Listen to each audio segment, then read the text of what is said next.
जैसे कि last episode में हमने देखा कि ज़ियन एल्केमिस्ट एसोसिएशन में गया था। वहाँ एक कंपटीशन था जिसे एल्केमिस्ट कंपटीशन कहा जा रहा था। वो वहाँ मास्क पहनकर गया था ताकि कोई भी उसे पहचान ना सके, क्योंकि वहाँ गुहे भी आया हुआ था और ना ही वो ये चाहता था कि नायान की फैमिली उसे पहचान सके। वहाँ एक लड़की ज़ियन को अपनी हेवनली फ्लेम दिखाने का कहती है, मगर ज़ियन मना कर देता है, जिससे उनके दरमियान फाइट हो जाती है। अब वो एक इतना बड़ा बॉल बना देती है जिसे वो खुद भी संभाल नहीं पाती। लेकिन तभी गुहे के साथ उस लड़की का मास्टर वहाँ आता है और वो उसके बॉल को तोड़कर उससे कहता है कि शरारतें मत करो। इसके बाद गुहे जब ज़ियन को देखता है तो वो ज़ियन के पास आता है, उसकी तारीफ करता है और फिर उससे कहता है कि तुम्हारे पास हेवनली फ्लेम है तो मुझे दिखाओ। अब ज़ियन ने ना तो वो फ्लेम उस प्रिंसेस को दिखाया था और ना ही वो ये फ्लेम गुहे को दिखाना चाहता है। वो कहता है कि मेरे मास्टर ने मुझे शो ऑफ से मना किया है और मैं आपको ये फ्लेम्स नहीं दिखाऊंगा। अब गुहे को ये बात बिल्कुल भी बुरी नहीं लगती जैसा कि उस प्रिंसेस को लगी थी, बल्कि वो तो ये सोचता है कि ज़ियन कितना अच्छा है, इतना पावरफुल है, इतनी बड़ी हेवनली फ्लेम की पावर भी है, मगर फिर भी वो शो ऑफ पे बिलीव नहीं करता। इसके बाद वहाँ आवतो भी आ जाते हैं और वो सबको बताते हैं कि उन्होंने ज़ियन को इस कंपटीशन में पार्ट लेने के लिए मनाया था। तभी ये कंपटीशन स्टार्ट हो जाता है। अब सब पार्टिसिपेंट्स को इंग्रेडिएंट्स दिए जाते हैं और उन्हें एक रूम में जाने का कहा जाता है। उन्हें कहा जाता है कि एक टाइमर सेट कर दिया गया है, आपको टाइम के अंदर अंदर एक मेडिसिन को रिफाइन करना होगा। अब उन सबको इंग्रेडिएंट्स दिए जाते हैं और ये भी कहा जाता है कि आपको टाइम के अंदर अंदर ये टास्क पूरा करना होगा और इसके बाद आप जब बाहर आएंगे तो आप में से टॉप 10 को सिलेक्ट किया जाएगा। फिर उसके बाद आपको नेक्स्ट राउंड में लेकर जाया जाएगा। इसके बाद इन सब का कंपटीशन बाहर के पार्टिसिपेंट्स के साथ होगा। अब ये सब लोग अपने अपने रूम में चले जाते हैं और इन्हें इंग्रेडिएंट्स भी प्रोवाइड कर दिए जाते हैं। लेकिन जब ज़ियन अपने रूम में जाता है और अपना काम स्टार्ट करने लगता है तो उस पर पॉइजन का असर स्टार्ट हो जाता है और वो बेहोश होने लगता है। उसके लिए बहुत ज्यादा मुश्किल था कि वो अपना काम कर सके। यहाँ आइस एम्परर को ये महसूस होता है कि शायद कुछ गलत होने वाला है। वो इस बात का एहसास करते हैं और इसके बाद सोचने लगते हैं कि कहीं कुछ गलत तो नहीं होने वाला। वहाँ ज़ियन इस पॉइजन का असर हटाना चाहता था और इसके लिए वो ग्रीन लोटस का भी यूज कर सकता था, मगर वो इसका यूज नहीं करता क्योंकि उसे पता होता है कि अगर वो इसका यूज करेगा तो गुहे को उस पर डाउट हो जाएगा और उसे समझ आ जाएगा कि ये वही है जो कि टाइगर डेजर्ट के अंदर मौजूद था। अब सब पार्टिसिपेंट्स अपना अपना काम करते हैं और अपने अपने टाइम पे इंग्रेडिएंट्स को बाहर ले आ जाते हैं। लेकिन ज़ियन क्योंकि अंदर पॉइजन से लड़ रहा था और वो इतनी देर होने के बावजूद बाहर नहीं आया था, टाइम भी खत्म हो रहा था और आवतो को बहुत ज्यादा टेंशन हो रही थी, उसे हार का डर था। अब टाइम खत्म होने वाला था और ज़ियन यहाँ पॉइजन में फ्रीज हो चुका था, जिससे वो निकलने की पूरी कोशिश कर रहा था। फाइनली वो होश में आ जाता है, लेकिन यहाँ टाइम कम होता है। उसे समझ ही नहीं आ रहा होता है कि इतने थोड़े से टाइम में वो कैसे काम करेगा। लेकिन वो हिम्मत नहीं हारता, अपने बॉडी का फुल यूज करता है, अपने पोटेंशियल का यूज करता है। इसके अलावा वो पर्पल फ्लेम का यूज करता है और अपना काम शुरू कर देता है। यहाँ आवतो को यकीन हो चुका था कि अब वो हार ही जाएगा। तभी टाइम स्टॉप होने ही वाला था कि ज़ियन अपने रूम से बाहर आ जाता है। इसके बाद आवतो को चैन की सांस आती है और अब ये सब पार्टिसिपेंट्स अपनी अपनी बनाई मेडिसिन को एक मशीन पे रखते हैं, जिस पे चेक किया जाता है कि उन्होंने मेडिसिन को कितने अच्छे से रिफाइन किया है। अब ये मशीन स्कोर देती है, जैसे कि वो प्रिंसेस को 5 स्कोर देती है, मिस्टर ली यू को 7 और ज़ियन को 9 स्कोर देती है, जिसे देखकर सब शॉक हो जाते हैं क्योंकि उसने सबको हरा दिया था। और शॉक इसलिए भी क्योंकि वो एक रैंक 2 का अल्केमिस्ट था और उसने ऐसे लोगों को हराया था जो कि रैंक 3 और 4 के अल्केमिस्ट थे। यहाँ मिस्टर ली यू उसकी हार को देख के काफी जेलस हो रहे थे, मगर प्रिंसेस आहिस्ता आहिस्ता ज़ियन को पसंद करने लगी थी। अब जब ज़ियन मैच जीत जाता है और वो टॉप 10 में इंक्लूड हो गया था, तभी इन सबको बताया जाता है कि ये राउंड खत्म हुआ और सेकंड राउंड में आप सब लोग दूसरे शहर के पार्टिसिपेंट्स के साथ कंपटीशन करेंगे। अब जब ज़ियन वापस जा रहा होता है तो उसे गुहे मिलते हैं। गुहे उसे ऑल द बेस्ट कहते हैं क्योंकि नेक्स्ट राउंड में गुहे वहाँ नहीं होगा, उसे किसी काम से बाहर जाना था। तभी वहाँ प्रिंसेस के मास्टर भी आते हैं जो कि वहाँ के इंचार्ज हैं। अब वो आकर ज़ियन से कहते हैं कि तुमने ने बहुत अच्छे से कंपटीशन में अपना पार्ट अदा किया। उसे जीतने की मुबारकबाद भी देते हैं और उसे कहते हैं तुम्हारे टीचर काफ़ी महान होंगे। मैं चाहता हूँ कि वो भी यहाँ आकर एल्केमिस्ट एसोसिएशन के साथ काम करें और यहाँ से वो काफ़ी चीज़ें सीख सकते हैं। लेकिन जियान उन्हें मना कर देता है। अब जब जियान वापस अपने रूम में आता है तो वो देखता है कि पॉइजन उसकी बॉडी में और ज़्यादा फैल रही है। उसकी बॉडी पे पॉइजन का बहुत बुरा असर हो रहा है। अब वो ग्रीन लोटस का यूज करता है और उस पॉइजन को शांत करता है। तभी वहाँ आइस एम्परर भी आ जाते हैं और वो जियान से आज के मैच का पूछते हैं। लेकिन आइस एम्परर के फेस से काफी टेंशन जाहिर हो रही थी, जैसे कि वो किसी चीज के बारे में बहुत परेशान है। इसके बाद जियान और आइस एम्परर नायान के क्लैन में जाना चाहते थे क्योंकि वो उसके ग्रैंडपा का लास्ट टाइम और ट्रीटमेंट करना चाहते थे ताकि बची कुची पॉइजन भी उनकी बॉडी से निकाली जा सके। अब जब ये दोनों जा रहे होते हैं तो इन्हें लगता है कि कोई इंसान जो कि 2 होंग लेवल का है उनका पीछा कर रहा है। जियान आइस एम्परर से पूछता है कि क्या कोई हमारा पीछा कर रहा है। आइस एम्परर कहता है कि हाँ, मुझे भी एहसास हो रहा है जैसे कोई तो हमारा पीछा जरूर कर रहा है, लेकिन एक बात, ये तुम्हारा पीछा नहीं बल्कि मेरा पीछा कर रहा है। अब जियान नायान के क्लैन के अंदर चला जाता है और वहाँ दिखाया जाता है कि एक 2 होंग लेवल का वॉरियर आइस एम्परर का पीछा करते करते उसके सामने आ जाता है। आइस एम्परर उससे बचते बचते वहां से दूर जाने की कोशिश करता है और यहाँ जियान को दिखाया जाता है जो कि नायान के पास खड़ा है। अब नायान उसे बताती है कि उसके ग्रैंडपा ठीक हो गए हैं और उनके ठीक होने की खुशी में हम एक पार्टी रखना चाहते हैं। अब जियान उस पार्टी में जाने का मना कर देता है, जबकि नियान उसे इनवाइट भी कर रही थी क्योंकि जियान काफी देर से नियान को इग्नोर कर रहा था। वो उसे कहता है कि जब ये पार्टी खत्म हो जाए तब मुझे बुला लेना, मुझे इस पार्टी में नहीं आना। लेकिन तभी वहाँ याफी भी आ जाती है क्योंकि उसे भी इस पार्टी के लिए बुलाया हुआ था। अब याफी जियान को मनाने लग जाती है। उसे कहती है कि नहीं, प्लीज तुम भी इस पार्टी में आओ, अटेंड करो, हम मिलके काफी एंजॉय करेंगे। अब क्योंकि याफी जियान की अच्छी दोस्त थी तो इसलिए जियान उसकी बात को मान लेता है और वो भी पार्टी में पार्टिसिपेट करने के लिए राजी हो जाता है। नेक्स्ट सीन में हमें एक आदमी दिखाया जाता है जो कि एक घोड़े पे सवार है और नियान के क्लैन की तरफ बढ़ रहा है। अभी ये आपको बाद में बताया जाएगा कि ये आदमी कौन था। इधर ग्रैंडपा सबको अपने ठीक होने की खुशखबरी सुनाते हैं और वहीं पे मिल्टन हाउस के इंचार्ज भी होते हैं।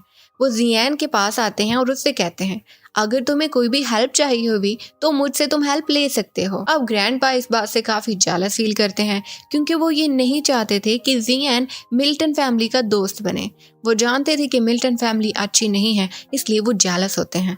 वो नियान से कहते हैं कि ये सब कुछ याफी की वजह से हो रहा है क्योंकि जियान की याफी से दोस्ती है और इसी वजह से मिल्टन हाउस को इस बात का एडवांटेज मिल रहा है। तभी वो नियान को देखते हैं और फिर देखते ही ये बात सोचते हैं कि क्यों ना जियान की शादी नायान से हो जाए। लेकिन नायान भी ये बात समझ जाती है और वो अपने ग्रैंडपा को गुस्सा होती है। लेकिन फिर ग्रैंडपा कहते हैं कि मैं तो बस तुम्हें चढ़ाने के लिए ये सब कह रहा था, ऐसी कोई भी बात नहीं है, ये तो बस एक मजाक था। अब ये सब बड़े लोग बच्चों को दावत पे छोड़कर अंदर चले जाते हैं। यहाँ जियान और याफी बैठे बातें कर रहे होते हैं कि तभी वहाँ वो घोड़े पे बैठा आदमी जो कि पहले दिखाया गया था वो आकर जियान पर अटैक कर देता है। इस आदमी का नाम मोज़ैन है जो कि 3 साल पहले ट्रेनिंग करने के लिए कहीं दूर चला गया था।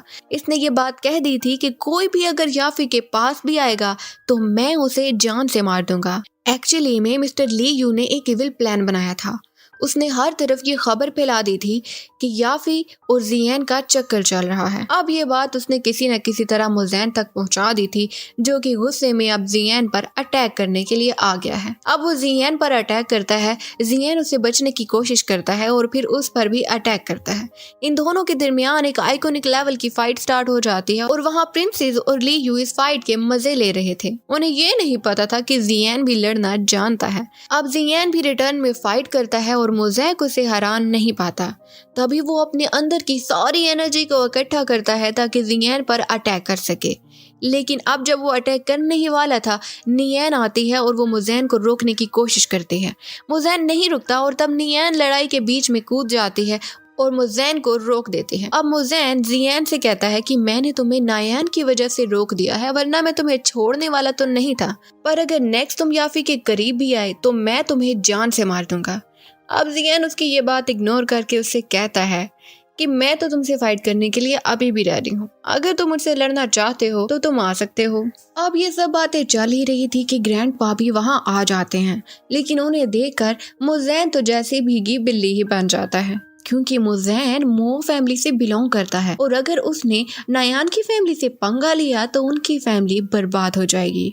अब मुजैन ना चाहते हुए भी जियान के सामने झुक जाता है।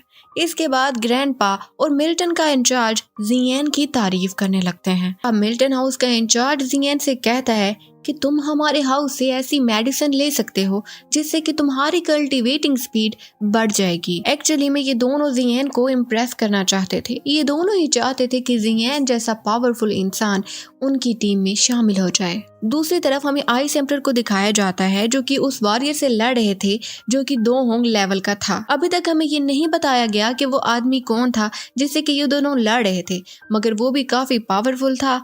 आइस एम्परर भी बहुत ज्यादा पावरफुल थे और ये दोनों एक दूसरे से लड़ रहे थे। वो वॉरियर कंटिन्यूसली आइस एम्परर को चेज कर रहा था और इनकी फाइट बहुत बड़े लेवल की हो रही थी, जैसा कि ये दोनों एक दूसरे के खून के प्यासे हो चुके थे। यहाँ जियान याफी से बात कर रहा होता है और याफी आज के होने वाले वाक़ये की वजह से काफी शर्मिंदा थी। वो जियान से सॉरी कहती है तो जियान उससे कहता है कि नहीं, सॉरी कहने की कोई बात नहीं है, इसमें तुम्हारी तो गलती नहीं थी ना, मैं तो रोज ऐसी चीजों से निपटता रहता हूँ, इसलिए तुम्हें सॉरी करने की कोई जरूरत नहीं है। दूसरी तरफ हमें मिल्टन हाउस का इंचार्ज दिखाया जाता है जो कि ये बात समझ गया था कि याफी जियान को पसंद करने लगी है। वो आकर याफी से ये बात पूछता है तो याफी कहती है नहीं, ऐसी कोई बात नहीं है, हम दोनों तो बस अच्छे दोस्त हैं। इसके बाद हमें ग्रैंडपा को दिखाया जाता है जो कि जियान के ट्रीटमेंट से मुकम्मल ठीक हो गए थे और अब क्योंकि वो मुकम्मल ठीक हो गए थे तो उन्हें अपने प्रॉमिस के अकॉर्डिंग जियान को साउल रिस्टोर के इंग्रेडिएंट्स देने थे। वो ऐसा ही करते हैं, जियान को वो इंग्रेडिएंट्स दे देते हैं और अब वो जियान को अपनी फैमिली का एक राज बताना चाहते थे। एक्चुअली में उन्होंने ये पार्टी इसलिए दी थी क्योंकि वो वहाँ के क्लैन और मशीनरीज के हेड को एक बात बताना चाहते थे। वहाँ के क्लैन और बहुत सी मशीनरीज इनकी मार्केट को हथियाना चाहते थे, मगर इन्होंने ये पार्टी देकर सबको ये बताया कि अब ग्रैंडपा बिल्कुल ठीक हो चुके हैं और अब वो ऐसा करने का बिल्कुल भी ना सोचें। ये सीक्रेट वो जियान को बताते हैं और फिर जियान से कहते हैं कि अब क्योंकि तुम हमारे बारे में सब जानते हो तो क्यों ना हम अच्छे दोस्त बन जाएं। जियान ये बात सुन के कहता है कि मैं एक अच्छा एल्केमिस्ट हूँ माना, मगर आप जैसे बड़े आदमी की दोस्ती मुझे ठीक नहीं लग रही। इसके बाद वो बाहर आ जाता है जहाँ याफी से मिलता है। याफी काफी बहकी बातें कर रही थी जिससे कि जियान समझ नहीं पा रहा था। एक्चुअली याफी भी जियान को पसंद करने लगी थी, मगर इसके साथ साथ उसे 2 काम करने थे, यानी एक तो वो मुजैन से पीछा छुड़वाना चाहती थी और दूसरा ये कि वो खुद को नियान से कंपेयर कर रही थी। वो जानती थी कि नियान की कल्टीवेटिंग स्पीड ज्यादा है तो वो चाहती थी कि वो भी मिल्टन हाउस में कुछ ऐसे काम करे कि खुद को साबित कर दे। तभी जियान आसमान में देखता है कि आइस एम्परर और वॉरियर एक दूसरे से लड़ रहे हैं। इनके अंदर एक बहुत बड़े लेवल की फाइट हो रही है और जियान ये समझ जाता है कि आइस एम्परर को उनकी हेल्प चाहिए। वो जल्दी से उनके पीछे जाता है, लेकिन अभी जब वो जाने ही वाला होता है ताकि आइस एम्परर को बचा सके, मुजैन वहां आकर जियान पर अटैक कर देता है। अब जियान के पास इतना टाइम नहीं था कि वो मुजैन के छोटे छोटे अटैक्स के साथ खेले, तो वो अपने पर्पल विंग्स का यूज करके वहां से उड़ जाता है और ये देखते ही मुजैन, प्रिंसेस और नियान सब शॉक्ड हो जाते हैं और वो ये सोचते हैं कि इसके पास तो और भी बहुत सी एबिलिटीज हैं जो इसने अभी तक हमें नहीं बताई। अब जियान के साथ मिल्टन हाउस का इंचार्ज और ग्रैंडपा भी निकल जाते हैं।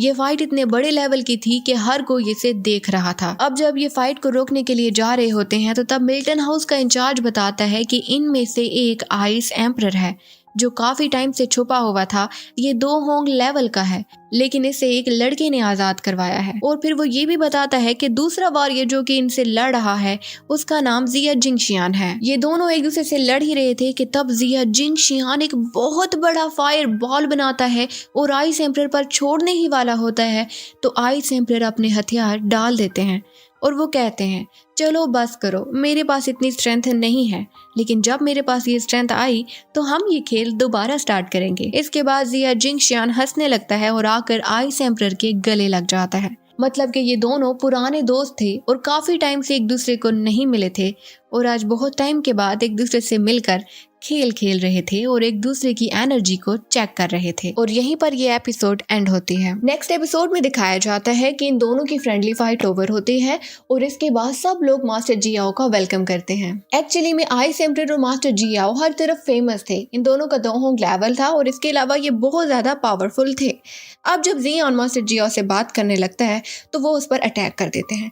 जियान उससे बचने की पूरी कोशिश करता है और मास्टर जिया की स्पीड इतनी ज्यादा होती है कि वो उससे पकड़ा ही नहीं जाता।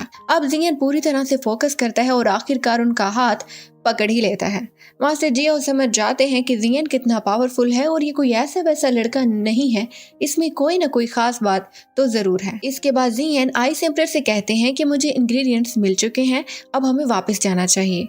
आइस एम्परर जियान के साथ वापस जा रहे होते हैं तो वो रास्ते में जियान को बताते हैं कि ये भले मेरा दोस्त है मगर मुझे ये ठीक इंसान नहीं लगता।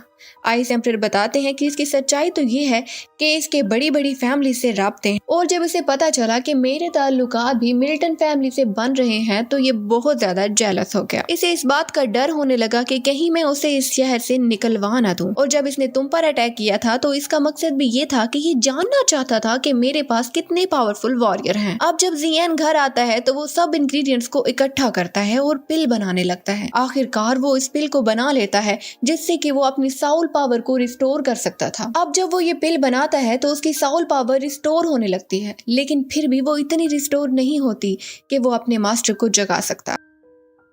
जियान काफी उदास हो जाता है क्योंकि आज वो बहुत उम्मीद से बैठा था कि आज वो अपने मास्टर को वापस से एनर्जी देगा और उन्हें जगा लेगा। लेकिन जियान हिम्मत नहीं हारता क्योंकि उसके पास अभी भी एक चांस था।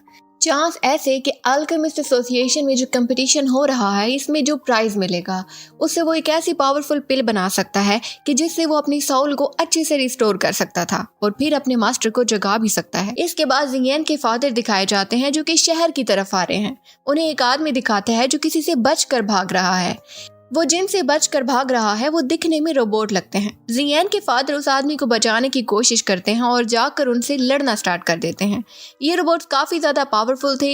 इनका नाम अभी तक नहीं बताया गया लेकिन इनको हराना बहुत ही ज्यादा मुश्किल था। अब ये किसी न किसी तरह उन्हें हराकर उस आदमी को उनसे बचा लेते हैं और फिर उस आदमी से मिलते हैं। ये आदमी मिल्टन हाउस का जासूस है जो कि शहर में जो एम्पायर की इलीगल एक्टिविटीज पर नजर रखता था।